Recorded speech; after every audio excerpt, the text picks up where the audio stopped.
What do you do when the trespasser in the garden is extreme heat? Let's take a look at what we should do. So, if you recall, the last time I showed part of my garden, everything was flourishing. The plants were looking great. We had the native ground cherry looking amazing. And then something happened. I had to go out of town for a few days. I was gone for 3 days, came back for an evening, and then I was gone again for another 3 days. And while I was gone, this happened. My daughter had been watering, but this time she said that it rained a couple of times, so she didn't water. Because she didn't water, apparently there wasn't enough water already in the pots so that the plants could continue to flourish while I was away. So what I came back to were plants that were struggling. This green stalk ended up being one of the best that fared off throughout the whole ordeal, although there's clearly something coming at night and eating on the leaves. But we had peppers coming, y'all. Then to our second ground cherry number 2, completely obliterated. Nothing that can be done with it. And even the pods that are already here, empty. They're devoid. And there's even a worm here. Look at him. Having a grand old time. I need to look him up because I don't know what kind of worm that is. But yeah, he's having a grand old time. So I'm going to be taking this entire thing out and throwing it in the trash because once you have ground cherries, you always have ground cherries. But because these pods are empty, I don't think this plant was going to be very viable at all. Yeah, none of these really have formed much of anything. So yeah, this plant's out of here. This bed, I have a few plants that are trying. There's a purslane, a lemon balm. Look like some mustards are beginning to come up, some Swiss chard. So they were trying to make it. A little weed. And we'll go ahead and take out. Then on to the tomatoes that are in the ground. They fared well. Right beside it is an okra that's in the ground. She did well. Behind there are some peppers that looks like they're actually doing well. Well, it's doing well. There's a pepper there. The tomato looks like it could have used some more water, but all in all, it's doing well. And look at what's finally here, guys. The very first tomato of the season. That's crazy. Because this plant, these 3 plants, yeah, they are over 6 feet tall at this point. Here, the jalapeno. It fared well. It has some jalapenos on here that clearly need to come off. All in there. Another jalapeno did well. Over here, a bell pepper that did well. But looks like the tomatoes, because they're so big, they could have used a little more water. Right beside it, though, sweet potatoes. This sweet potato decided that it wanted to come out of either container. I think it came out of this one. The ones that are in here, see how small those leaves are? It's struggling. But look at the ones on the ground. She's in the ground and as happy as she can be. She's so happy. Let me show you this. She escaped and brought herself outside. And since she's been out here, I am pretty sure this is my grandpups eating sweet potato leaves. Well, there's some in there being eaten, but I don't know. But I have another one looking like it wants to escape as well. Over here, the plant's struggling. The fig tree right here, that is a jumbo Italian fig, and then this is a hibiscus, not looking good.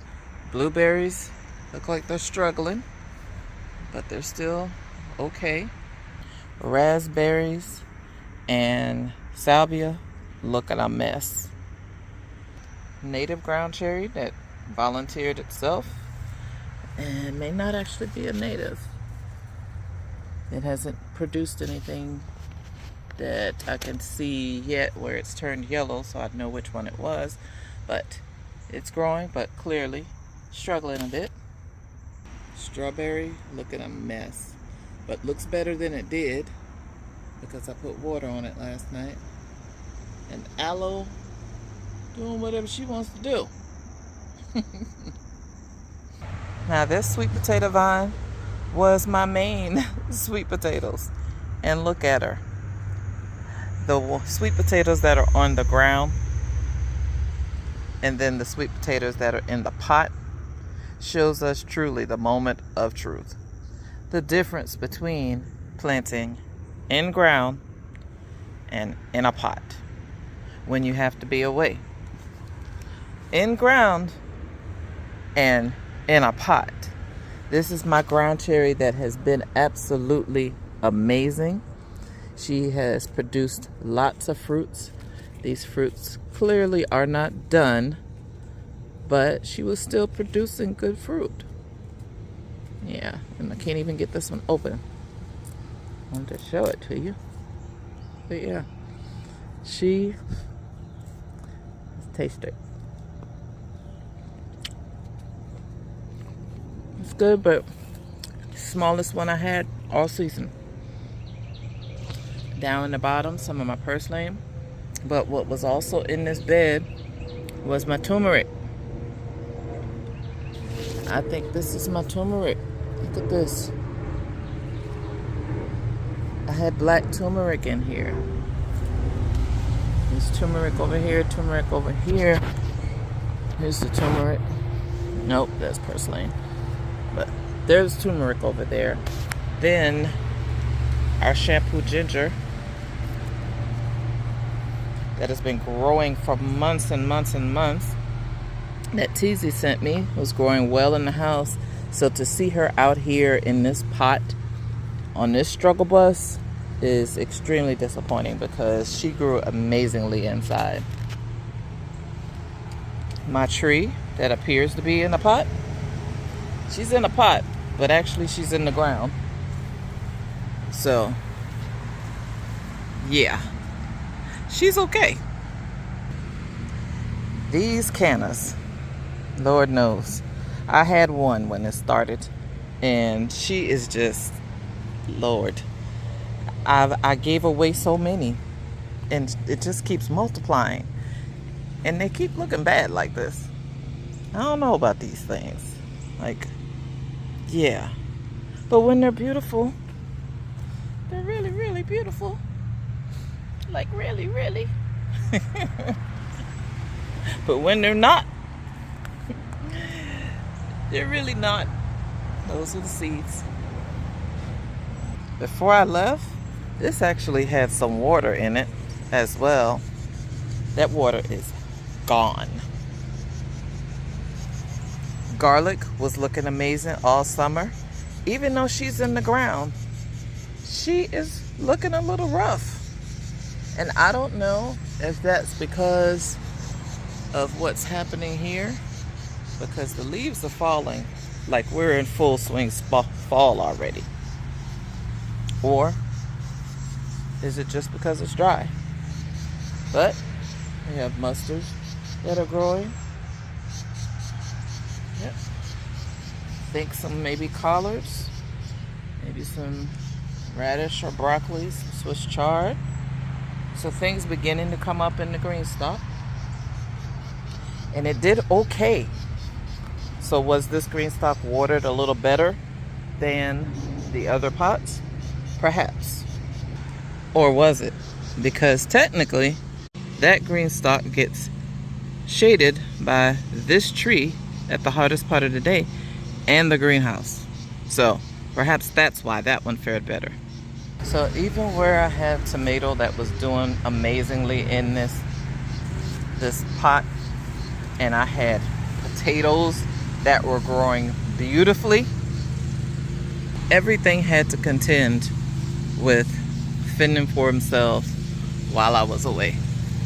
And unfortunately, some of them just did not do so well. And I'm sure it's because they're in pots versus in the ground. So what is the lesson to be learned in all of this? Before we go on these very long trips, we truly need to make sure that our potted plants and all of our plants in general have exactly what they need. Because at the end of the day, we want the fruit of our labor to bear much fruit. We want to see it come to fruition, just like these muscadines that are beginning to turn golden. We want to see them come to fruition and us be able to enjoy the fruit of our labor. All right, guys, that's going to be it for now. Whether you live to grow or grow to live, let's just get to growing. Later, y'all.